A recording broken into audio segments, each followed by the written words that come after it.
the need to involve these children and include them in the growth and development like other children. Ukiangalia Rwanda, Rwanda iko kwa highway inaitwa the Northern Highway kutoka Mombasa mpaka Kampala. So it passes through several cities, Kisumu, Nakuru, up to Nairobi. Na this positioning of this institution imetusaidia sana. It's the only one in this area. Ukiangalia at the moment, we have very many children in the streets. In the world, we have about 2 million children, street-connected children. And ukiangalia other in Africa, it's not very clear, but in Kenya we have around 200,000 street children. Some are living in the streets with their parents. Wengine just came to the streets. Some were born, they just found themselves in the streets. We don't even know their parents. That's why we, as a government and partners, concerned partners like St. Joseph, we endeavor to at least try and rehabilitate these children. In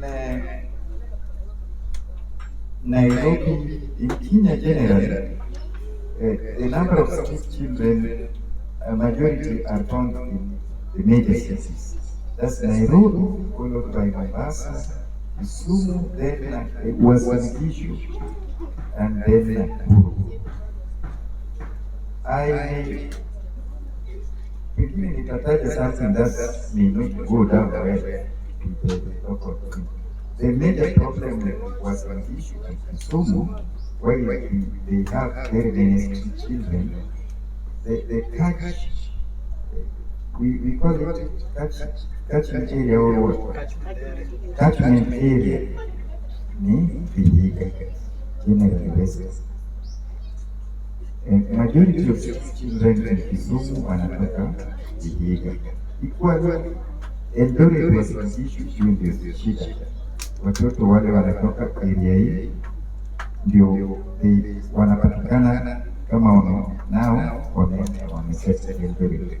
Zamani the county government of Eldoret committed a very unkind exercise, but it was stopped by the national government that they didn't want to see any child within the streets, and they were kind of treating them like criminals.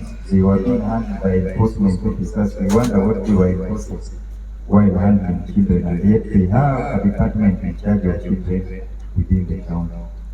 That has stopped, and now at least we have a holistic approach to handling these children. Nimesikia sasa akitaja sababu watoto wanaenda kisikizi. The major problem assume hizo zote ni kukosa kuwa mama kwa majority, in fact 99.99% of these children who are still connected, their mothers are not within the homes where they were being taken care of. The reasons are different. Yes, in some instances we may find a child is running away from reprimand, amekosa na anatoroka sasa kwa polisi. But the majority are needy children. Uliona mzee hapa, na ukiangalia this area in Vihiga, majority of these children tunawaita wajukuu, si ndio? Si unajua wajukuu? Yeah. So where grandparent or whoever is in charge is not able to take care of the children properly, or there is some abuse at home within the home state, these children sometimes are forced to run away from the homes. Kwa majina ni Mtawa Sister Margaret Munyangi Oboge, natoka shirika la Franciscan Missionaries of St. Joseph. Ninafanya kazi katika kituo cha Mtakatifu Yosefu ya kulea watoto wa mtaa, kwa jina lingine wanajulikana kama Chokora. Siku ya leo tunasherehekea hawa watoto, na tunawasherehekea kwa sababu mara nyingi hakuna mtu ambaye ako tayari kuwasikiza. Watoto hawa wakiwa katika senta yetu, mara nyingi huwa wanatuambia kwamba nimetoka nyumbani kwa sababu mama na baba wamenikataa, sijawahi jua mamangu, ninalelewa na nyanya na nilimuibia. Na ukitaka kujua sababu gani iliwafanya wakaiba, wengi wanasema ni njaa. Na tumeshuhudia hii wakati tunarudisha watoto nyumbani. Ukifika tu unapata kijiji hakitaki kumuona yule mtoto. Na ndio wanasema kwamba mtoto mmoja hataweza kujoma kijiji kisima ili aweze kusikia choto. Hii ina maana gani? Kwa sababu kijiji kimemkataa huyu mtoto anaenda anachingiza kwa mambo ambayo hayafai, kama kutumia madawa ya kulevya na kuchingiza katika makundi ambayo sio halali, na watakuja usiku mmoja na wataweza kuua watu kwa kijiji ama kuua hata wazazi wake mwenyewe. Kwa hivyo mimi ombi langu kwa wazazi, tafadhali tujitahidi kupea watoto chakula, kupea watoto marazi mazuri na kupeleka watoto kanisani. Watoto wengi hata hawamjui Mungu. Ni Cecilia Shikutwa, mfanyikazi wa jamii kituo cha kurekebisha tabia cha Mtakatifu Yusufu Luanda. Siku hii ya leo ambayo tumekusanyika siku ya leo ni kwa ajili ya watoto wetu wa mitaani, na siku hii huwa inasherehekewa mwezi wa 4 tarehe 12, na inatambulikana kwa dunia mzima kwa sababu ya hali ambazo hawa watoto wetu walikuwa wanazipitia, na dunia ikaona kwamba ni vyema hawa watoto wakuwe na sauti yao. Kwa hivyo siku hii iliwekwa ili watoto wakuwe na sauti yao, watoto wa mitaani hasa wakuwe na sauti yao, wapate kujieleza na kueleza mbona wanakuja mitaani na changamoto wanazopitia wakiwa nyumbani, na ni njia gani tutawasaidia wao pia kwa kuwa na sisi kama stakeholders wenye tuko na wao, tutawasaidia njia gani wapate kurudi nyumbani na kukaa kwa amani. Sasa nimerekebika, hatujasumbuana na mzazi. Sasa mzazi ako vizuri, hata kama ni mkali, si mkali sana vile alikuwa. Sasa amerekebika, pia mimi nimerekebika.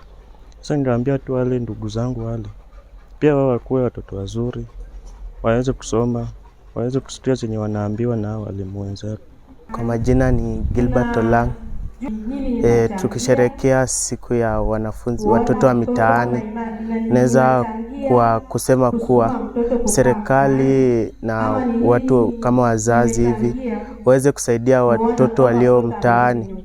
Kama serikali waweze kusaidia wale watoto walio mtaani, kuweza kuwajulisha vituo kama St. Joseph Rehabilitation Center, na pia wazazi waweze kukaa na watoto wao vyema.